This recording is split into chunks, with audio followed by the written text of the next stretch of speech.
There's a lot of doom and gloom about aging. Yeah. And that when you talk about the systems of your body and aging, pretty much all of them are bad. Yeah, they get worse Things and worse get and worse. Yeah. You deteriorate till you die. I doubt I've asked any of the women I know who are over 60 asked when was the last time you got laid. So, yeah. And it's smoking true. Is not protective, you know? It's like, it's not helpful. Just doctor talk. Hello and welcome to this episode of I Should Have Known, the trivia game show that can't be trusted. Each week, one of our quizmasters will present you with 4 facts about a topic, but one of them is a lie.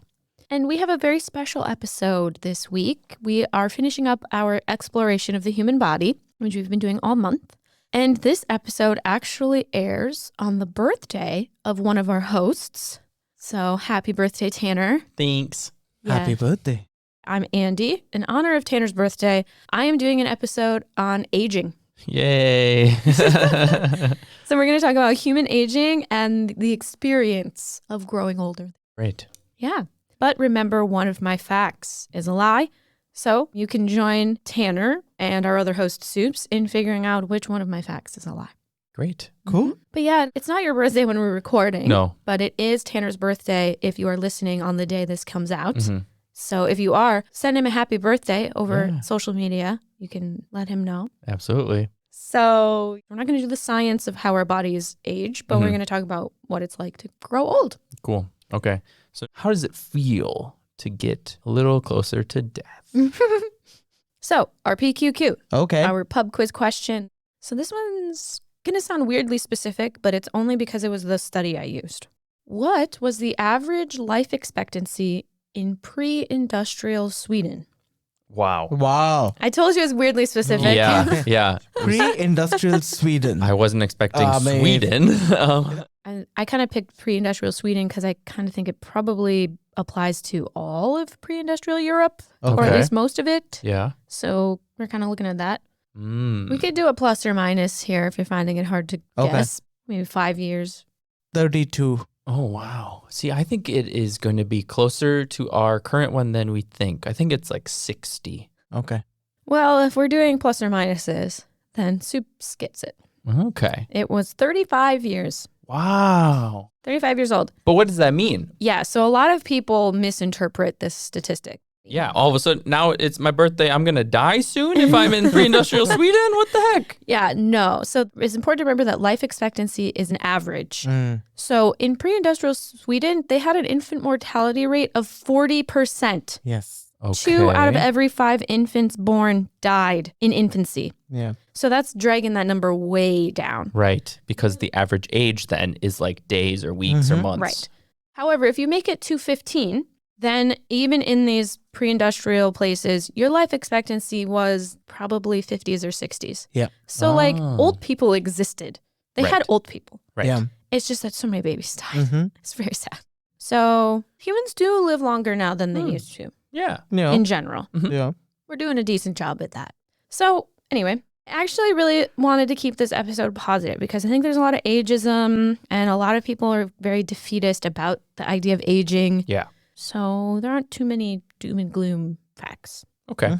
So ready for all the facts. Yeah, let's start. Fact number 1. In blue zones, non-drinkers outlive moderate drinkers. Blue zones and drinking. So blue zones are places where people tend to live the longest. They have high numbers of older people. This term is coined by a guy named Dan Buettner. Sure. He wrote a book about it. And they're called blue zones simply because the researchers who were researching them circled places in blue marker. Okay. It is a dumb reason. So there are 5 places. The mountain region of Sardinia, it's just an Italian island. Okinawa, Japan. Ikaria, Greece. Nicoya, Costa Rica. Oh. And Loma Linda, California. Oh, wow. So he identified these 5 places and then looked at the behaviors of the people who lived there. And they identified like 9 things that lead to these longer lives in these places. Right. So one of the major things they looked at was drinking. Yeah. People do drink in the blue zones, except the one in California is high populations of Seventh-day Adventists. Yes. Okay. And so they culturally don't drink at all. That's part of their religion. Okay. But I know specifically those cultures in the other places have alcohol in their culture. Yeah. Yes, but drinking, even moderately, on average, the people in these zones lived shorter lives than the people who didn't drink at all. Mm-hmm. That's not to say no one drinks Right. and that none of the old people drink and it's only the non-drinkers make it to be old. Mm-hmm. It's just that this is the pattern that you see in these regions. Okay. Yeah.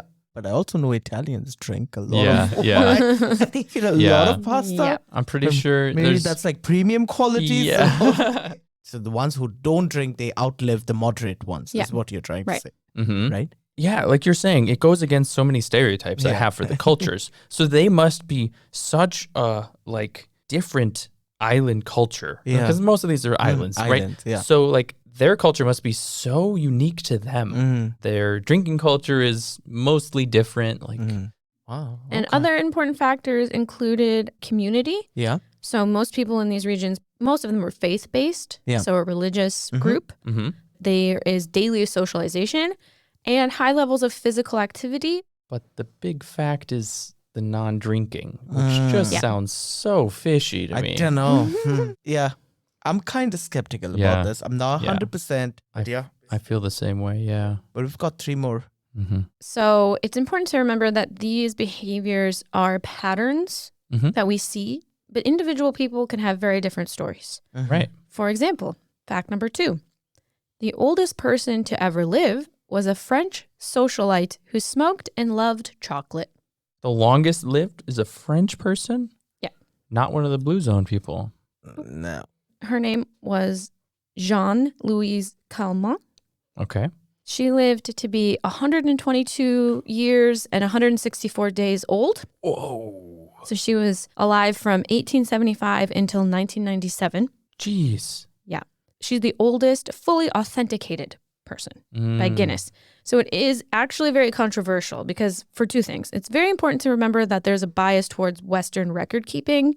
And so many people in other regions can't prove their age in a way that Westerners would find persuasive. And so they might be older, but you can't verify. Documentation, right? Yeah. Especially in Asia, like in small villages where people historically have had a very active agrarian lifestyle, Yeah. right? And you see these old grannies like working in the farm, like, Yeah. And they're older than anyone can remember. Exactly. Yeah, But how right. old? Yeah. Oh. Yeah, it's hard to verify. Verify. And then actually this particular person, there's a whole conspiracy theory about her. Some people say that she's actually was her own daughter. Oh, But I mean, tricky. Guinness gives it to her. So Jean-Louise was a socialite from Arles, France. Okay. She didn't work her whole life. She was born into a rich family, married a rich guy, didn't work, Easy living. Okay. easy life. She smoked from ages 21 until 117. Whoa. My role model. She reportedly ate about 1 kilo of chocolate per week. Oh, wow. She really loved chocolate. Yeah. Yeah, but she was physically active. She took up fencing at the age of 85 Wow. and supposedly was biking until 100. Huh. So yeah, so she didn't really follow the rules of the Blue Zone, No. but she's the oldest fully authenticated person. Yeah. But I've heard about this lady, primarily because she's my role model. Is your goal to live to be 123? Yeah. No, just this whole chocolate and cigarette kind of thing. Like, it's like, and like, didn't do a thing in her life. Yeah. Like, exactly. She's enjoying life. Yeah. Well, she did. She did. So the idea is, could someone live to 122 while being a smoker and a chocolate lover? Because that kind of flies in the face of the first fact. But also, there is this research which tells you that dark chocolate is actually really good for you. Yeah. Right? I couldn't find what kind it was, but I think even 1 kilo of dark chocolate would be unhealthy. Yeah. Even if it is protective of like your organs, that's a lot of chocolate. Kilo per week. And smoking is not protective, It's like, it's not helpful. Just doctor talk. Don't listen to me. Listen to her. So you got a long way to go, Tan. Oh, yeah, that's my goal. But 122, that's cool. I'm inclined to believe this one because when you ask a lot of old people, they're like, yeah, I take a shot every birthday, or like, I drink, like they're not super strict on these sorts of things. So I believe this lady did this. Yeah. I think this fact is true. Yeah. Well, we're halfway done. We're halfway down. We're middle-aged. Yeah. We're going to bring it down a little bit. But hopefully we can take some positive things from this. So fact number 3, one of the most common regrets of the dying is working too hard. I 100% agree. Okay, so this comes from a book by a person named Bronnie Ware, who was a palliative care nurse in Australia. Okay. And worked at a nursing home Mm-hmm. with people who are within weeks of death. Yeah. And cared for them. And so she would talk to these people and ask about their lives, what they regret. And she listed 5 regrets. Okay. So the top regrets were not having the courage to be one's true self, working too hard, not having the courage to express their feelings, not staying in touch with friends, and not letting myself be happy. And she categorized them into these 5 main things. Mm-hmm. Okay. I'm trying to imagine life at the end of the road, and what would you regret most? I do get the feeling that, the modern day labor, this whole 9 to 5, you're giving up on a lot of other things, right? You can't just leave a job and then say, oh, I'm going to go bungee jumping or I'm going to go take a tour around the world. So I understand where these regrets are coming from. Mm-hmm. Yeah, because if this is true, it's playing into the idea of like you're putting off enjoying it until you can retire. Like you work hard now to reap the benefits much later. Right. And these people are like, I did that and I made it this far and I wish I didn't do that. Oh, no. But also when you retire, like, I don't know, you've got 100 other illnesses sickness that you don't get the time to enjoy. Right. Like, Why enjoy life when you're old? Yeah. I mean, it sounds true. Yeah. Yeah. If this is true, that makes a lot of sense because it's not that they're like, I hated work. I wish I didn't work. They're like, I wish I did this other thing instead of working so hard. Correct. Right? So that's important to me because I think a lot of old people, they would say, I like working. I love what I do, or I wish I could continue working because it gives you fulfillment, gives you a point. So I think it's important to keep in mind that it was at the cost of doing something else. Yes, that's why it's too hard, working too hard. Let's say this is the lie. Yeah. This is not a regret that any of these, the majority of these people, the top 5, this was not one of them. So how could that be true? I mean, then it just could be any other reason, right? Right. Some other reason that she thinks that we know, right? Like we're missing out. Maybe it's not that I missed out on stuff. It's that I did stuff I wish I didn't do. You're right. Which you don't really hear about, like, as a regret that much. I don't know. But there's a lot of space for this to be a lie. It is. But I'm more inclined to believe that this one's true. Yeah. It makes so much sense to my feelings. And there's also a lot of things that I identify with. Is it too real? Yeah. Yeah. I want it to be true. Then I have a reason to not work hard. Yeah. Well, those of us who aren't presumably dying very soon can maybe learn from that. Yeah. So there's a lot of doom and gloom about aging. And that when you talk about the systems of your body and aging, pretty much all of them are bad. Yeah, they get worse Things and worse get and worse. Yeah. You deteriorate till you die. Well, there's one area that is a little more positive. Okay. Fact number 4. For older women, sexual satisfaction does not significantly decrease with age. Nice. Okay. For older women, satisfaction does not improve, but it does not decrease. Yeah. Basically, the idea is age was not a factor in any decrease in satisfaction. They looked at women between the ages of 60 and 89. Okay. And for those who were sexually active, they reported between 2/3 or 3/5 of either moderately or very satisfied with their sex lives. So between the ages of 60 and 89, they didn't see a significant decrease in the satisfaction as you would expect with age. Okay. Right? But sexual activity was reduced.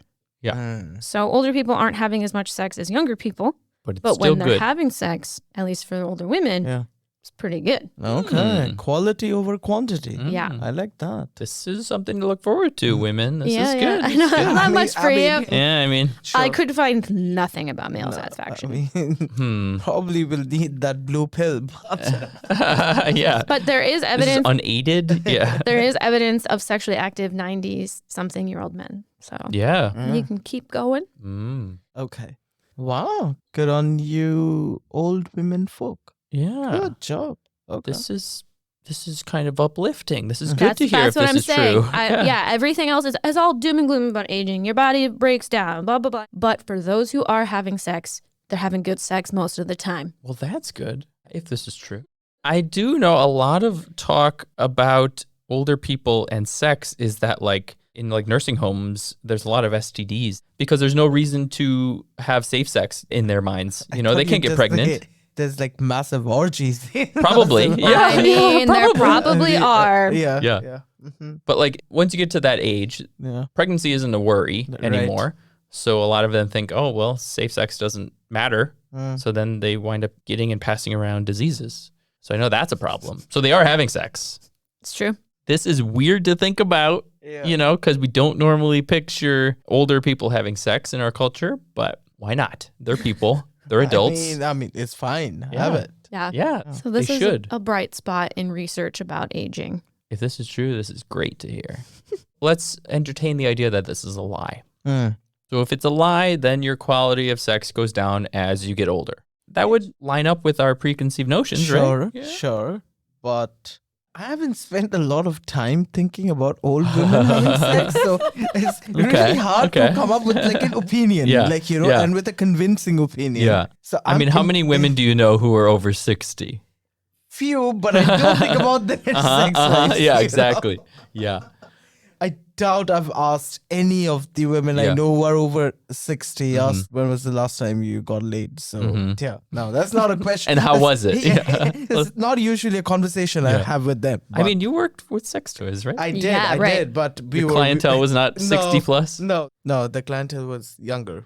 But the opposite of the fact will be really gloomy. And then it's like it's a downer. But then it's not really, then it's like an obvious thing. Then it's not a fact. Like, okay, you would expect as women are older that the satisfaction is kind of decreasing. Yeah. It's like an obvious thing. Right. Why would you need to make that a big fact? Yeah. That's not a So that's why this one's so surprising. So I think it's true. Yeah. Yeah. Okay. All right. Thank you for the birthday present of this whole episode. We have 4 facts about getting older and aging and the wisdom and the experience of it. But one of them is a very bad present. It is a lie. So before we guess which one is a lie, can you please repeat the 4 facts for us? Of course.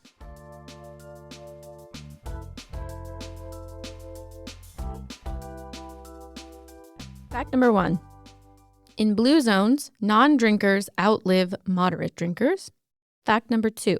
The oldest person to ever live was a French socialite who smoked and loved chocolate. Fact number 3. One of the most common regrets of the dying is working too hard. And fact number 4. For older women, sexual satisfaction does not significantly decrease with age. Wow. One of those is not true. This is very hard.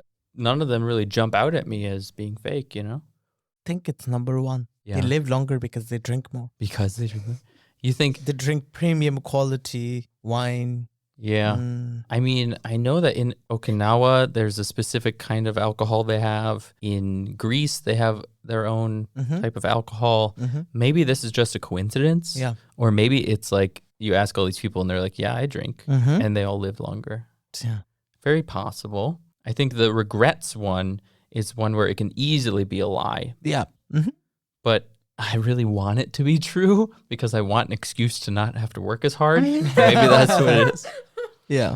And the old French woman, I think the stereotype of French people smoke. French people love chocolate. Maybe that's what she's playing off of. She's like, yeah, this French woman lived super long, but she lived a very clean life. She never touched a cigarette. And I'm just playing off your beliefs. You see, it's no fun. I think that's the lie. Maybe she lived that long. Yeah. But it's playing off of the French stereotype. Okay. I think I'm going to go with number 1. Yeah. They're drinkers. Okay. Great. Okie doke. Let's unwrap the present. Find out what's inside. The lie is fact number 1. Aha, the blue zones. Exactly the opposite. In blue zones, moderate drinkers outlive non-drinkers. Except, of course, in the place where they don't drink at all. Because it is very unusual that you would have drinking is actually good for you. Because in the whole world, that is not true. Any amount of alcohol is bad for you.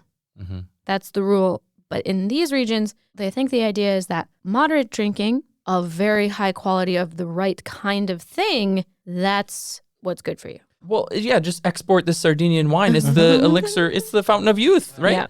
Yeah. It's a premium quality wine. Yeah. So it's a combination of factors. So like, it's probably likely that you could extend your life with lifestyle choices. And probably the bigger thing is that not about extending your life, but your quality of life will probably be much better if you take care of your health.